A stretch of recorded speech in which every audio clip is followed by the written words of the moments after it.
Good morning, Drive Radio fans. It's finally a nice sunny Colorado day, still a little bit chilly, but we've got a review of a 2014 Toyota Highlander, which I went to the launch they had out in Santa Barbara not that long ago, and this is a new vehicle for Toyota, totally redesigned. If you're familiar with Highlander, you'll like a lot of the changes. If you're not familiar with Highlander because you thought maybe it was a chick car, which I'll talk about that in a moment here, Toyota has done some things to kind of get rid of some of that vibe, if you would. They want it to be a all-inclusive car where anybody would feel comfortable driving it, and they're targeting all audiences now with this particular vehicle. So Richard, let's walk folks around. We'll take a walk around, show everybody what it is, and we'll go take a test drive, and then we'll finish up the review when we come back from the test drive. So come on, Richard, let's show them what's going on here.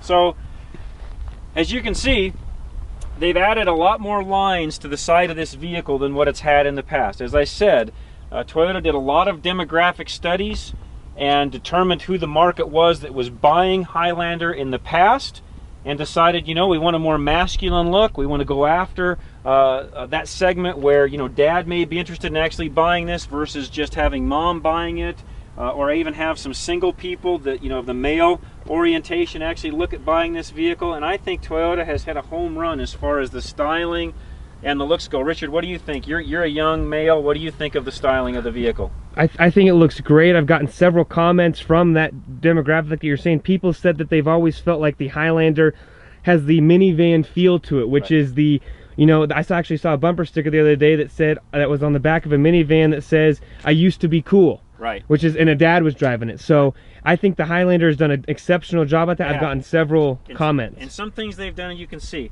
They've done some fluting here, and I want to talk a little bit about this. This will be a little longer review because Toyota's done some things, and Richard can show this.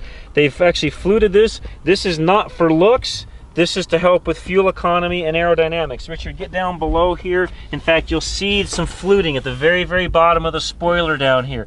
That's also aerodynamics and to help with fuel economy. One additional thing they did, look at the underside of the mirrors here. They've shaped the mirror to where they actually are trying to reduce wind noise, help with aerodynamics, and they've actually put little flutes in the very top of the mirror here. Believe it or not, those are for aerodynamics and for nothing else other than to help with fuel economy. So it's kind of hidden things. They did some different things with the slope of the windshield, how it's molded in. This car, they're trying to get the most fuel efficiency out of it they can. This particular model, with the 3.5 V6, we've averaged about 21 miles to the gallon in. I will tell you that the hybrid will be in the upper 20s, even hitting close to 30 miles per gallon on the hybrid. And I drove that car, so I know specifically what it does. And by the way, the hybrid version of this car works fantastic. I hope we can drive one of those here in the near future for an entire week, because just the day that I had with it, I was very impressed. It worked fantastic. But let's continue to walk around the back of it. Again, nice car. This is the limited version, has a lot of styling with it, or a lot of included packages with it, if you would, or the limited packages comes with a lot of upgrades is what I should say. This car, fully booked out as a limited, is right around $45,000, just shy of 45. And again, if you look at the back, they did some things. Again, this is not just for looks, although it does look well. They've done things with the spoiler in the back of the vehicle to help with the aerodynamics. And of course, Toyota took some of what they've learned with Prius and that particular lineup, and now are applying that to all of their other lines in their entire makeup of vehicles that they produce, so they can again help with that fuel economy side of the fence. But great vehicle. I think real quick, we'll kind of stop the video. We'll walk inside. We'll let Richard even go through some of the features that it's got, and we'll go from there. So stay tuned. All right, Drive Radio fans, we're in the drive portion, and we've started to add these to some of our reviews. Some of you have requested that, and when we can do it, we will. And we're not going to go out on the highway and do, you know, crazy things. And you'll notice too in a lot of our reviews, just as a quick note, you don't see us doing, you know, 0 to 60 testing and a lot of those different things. We may get into that at some point in time, but the reality is, you know, I look at more of what a vehicle can do, its features, its functions, what you're going to do with it on a daily basis. If you're looking at 0 to 60 times and buying a race car, you know what, you're going to do a lot of that research yourself and know what those stats are anyways. And the reality is, will the car run well enough for you to do what you need to do? That's the bottom line. And on this particular vehicle, that's exactly what it does. It works fantastic, rides well, it's got a smooth ride. And by the way, we're in a very, very, very rough road. I mean, I said very 3 times because it really is. We're in an area not far from my business where the road really is it's just atrocious. It's wavy, caving in, and you can just see we've got a nice ride. I'm in the back seat, and I stated, or I will state here in just a minute, as we come back from this review, come back into the next segment, Toyota's done a really nice job. If you're in the 3rd seat of this and the driver wants to talk to that passenger, this vehicle has a feature where the driver can actually push a button and talk to those people in the back without having to yell all the way back to the back. It's really, really a cool feature, something they've really done that's nice, and again, just an added feature. One of the other cool things, and I'll try to get it here, is there's sunshades that they put in that are standard in this vehicle so those of you that have small children that have to have a car seat in the back, they work really well. Again, this is just a fantastic vehicle. I mean, I don't typically get as excited and talk as highly about a vehicle as I do with this one. But Richard, you drove it a few days too. What do you think of it? Oh, no, it's great, and just sitting in the driver's seat, it's got a very smooth ride. You mentioned the sunshades in the back. That's something that you only see on the higher end luxury cars, and now you're starting to see on. I don't know if I could call this a luxury car, but it really is. For $45,000, you're getting a very high-end car. I've gotten several. I don't feel like I'm a, you talked about a mom. Turn the rear heat on real quick, or the rear, there you go. I don't feel like I'm a mom in this car. Not that that's a bad thing, because moms are going to enjoy this car, but overall, I really like this car. It's got a great feel to it, a great drive. There's not much to complain. Like you said, you don't really, we kind of, sometimes there's cars that we'll fight over, if we get a really fast car or something, we'll argue over if we can drive it. I think this is the first SUV that we've really argued about who gets to drive it. It's that nice of a car, that fancy of a car. So it really, I enjoyed it. I don't know about you, but I really enjoyed this car. And I enjoyed going out to the launch. We had a fantastic time out there. Toyota just treated us really well and had a great vehicle that they launched. And again, this is a great vehicle. Continue to watch our review. We'll finish up as we do the next segment. So stay tuned, and we'll be right back. All right, Drive Radio fans, we're back from our test drive. Hopefully you enjoyed that.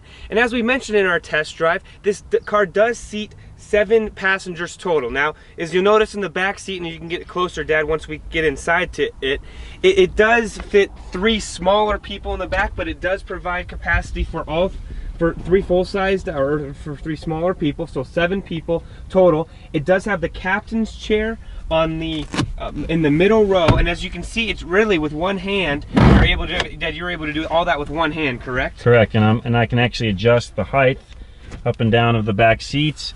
These headrests actually can come up and down. One other key feature, and I can talk about this briefly. You can learn more about it, of course, on Toyota's website. But one cool thing this vehicle has is if you're in the front of the vehicle talking, it has the ability to actually have the people in the rear hear you. We'll talk more about that even in the written review, so I encourage you to read that. I don't know if we can actually record that. We might be able to try to do that. We'll see if we can do that in this particular review. But to Richard's point, good back-end storage. The captain's chairs in the middle make it really nice for 4 adults. There is an option where you can actually put a bench seat in the middle of that. Real quick, Richard, show them how the console works in the front of this real quick, or rather in the middle seat here, which is kind of a cool thing because it's got a walk through. It does, and this is nice. And having ridden in the back, which I don't ride in the back of a lot of these cars, it's got plenty of leg room right here. The console is nice because it's a full cup holder, full console. But if you don't want to, if you need to make it a walkthrough, you just lift up this little tab, drop it down, and now you have a full walkthrough complete with the mat for someone to, or for your kids, all those muddy footprints coming through. It does have full power adapters, and what's nice in the back seat, which keep in mind for a $45,000 car, it has seat heaters on both sides, plus it has control. It has automatic temperature control in the back, so you can just set it to auto like you would in the front. So really, in the back seat of this car, you have almost a completely full option for a individual. And that's access going in and out of the back. The other lever I was trying to pull actually allows you to put the seat flat, but with one hand that's a little harder to do. But just pushes back up, and there you go. There's your access. Okay, let's go to the thing. As Richard's coming around to the front, that I wanted to show folks is one thing Toyota did with this is they did some studies and took even some of the engineers, and you notice how deep, if I can get this with the, you can see how deep this console is. And by the way, this tray comes in and out. This particular console, for all you ladies that are out there, even some of you men that have briefcases that are somewhat smaller, a lot of you use backpacks, etc. They made this big enough where you can actually put a lady's full-size purse down inside of this console. So for some of you ladies, my wife, that was one of the first things she commented on is, wow, somebody finally built a console that you can actually use. So great storage. Again, they've just done a great job. This Intune system, and Richard, fire the vehicle up and let's show them the Intune on this car, because this has got a lot fancier Intune than what we typically see. Try to get it where we wouldn't have a lot of glare. But you can see it firing up. Notice, and most people will notice on the Toyotas, these buttons are new on the side. These are all touch. They're not push buttons, so they're all touch, and they all light up a nice blue when you're going. But it's, I will say this, is the screen looks oversized when you first get in the car, but as you get used to it, it's a lot easier to use. Yeah. And the only downside I would say is the scroll button is a little bit of a reach away. And I was going to show that. So Richard, real quick, and you're pretty long, reach over to that button on the right, where if you're going to tune or scroll, so if I'm driving and I'm sitting straight, I can't reach it unless I bend forward and tune it. So Toyota engineers, if you're listening, all you need to do is tilt the face of this back out ever so slightly, give us another inch or two, and those of us that don't have quite as long arms, and a lot of people don't, that would be a nice addition. So and with that, or outside of that, everything, I love everything in the car, and these are great because this doesn't look like they're turn knobs because they're set inside the dash, which doesn't protrude from the dash as much as other cars, but these turn, and that's a great subtle feature, because when you look at this, it looks like these are set back into the dash enough to where you don't have to worry. So just subtle features where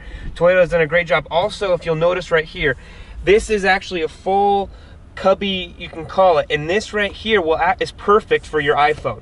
So if you set your iPhone in there, or cell phone, any of the cell, and this hole, by the way, right here where my finger's pointing, so this hole that's right in here, you can actually run your cable down into the USB and the other connections that are down underneath, which enable you to actually charge the phone. This, by the way, you don't need to plug in. If you've got Bluetooth on your phone, the radio, it's the whole Intune system will actually work with that, and you don't have to have it plugged in. But if you're going to try to charge the phone, that's a great feature. Again, you've got snow mode, traction control, those buttons are all down here. As Richard talked about, seating and cooling heaters. They have changed the steering wheel on this, and it's very nice, very ergonomic. It works fantastic. You can see the gauges here. I mean, again, this is a very nice vehicle. They've done a really, really nice job. One thing, and Richard was kind of alluding to it a minute ago, full storage all across here, nice wood trim above it. My wife commented about, man, it's finally nice to have some storage, you know, that they've put in the front of these SUVs that really, really make it a really super nice vehicle. So, you know, you want to add anything else? What about sunroof? Talk about sunroof. Sunroof is great. We've had this in a couple of our cars test drive, but this is great. Not that it goes back the whole way, but just that the passengers and the captain's chairs in the back, they enjoy it, and it's nice for some. Obviously we didn't have great weather, so you didn't get to enjoy it fully, but it's nice. Some great added features on the limited model are the adaptive cruise. You have the lane departure assist, blind spot warning. I will notice this, the stitching is actually, it has on these seats, it has the brown did a very nice job on it. Really nice, and we've gotten several compliments on how well this car is put together. And Toyota, if you are listening, it is a very exceptionally it's a home run. You did a great job on this car. I like it. This would be a 5.5 or 6-star vehicle if you ask me. They did a really, really nice job on it. So yeah, Richard, tell them to continue to watch our YouTube channel, and anything else you want to finish up on final thoughts. No, really, great car. Even for me, I know it's at that high end range, but when you compare this to a Jeep Cherokee, or Grand Cherokee I should say, where they don't even have the full seat in the back for the ability for 7 passengers, it's a very comparable car in this segment. It's a great car. So head to your Toyota dealership and tell them that John and Richard Rush from Drive Radio sent you. Thanks, and have a great day, and keep watching.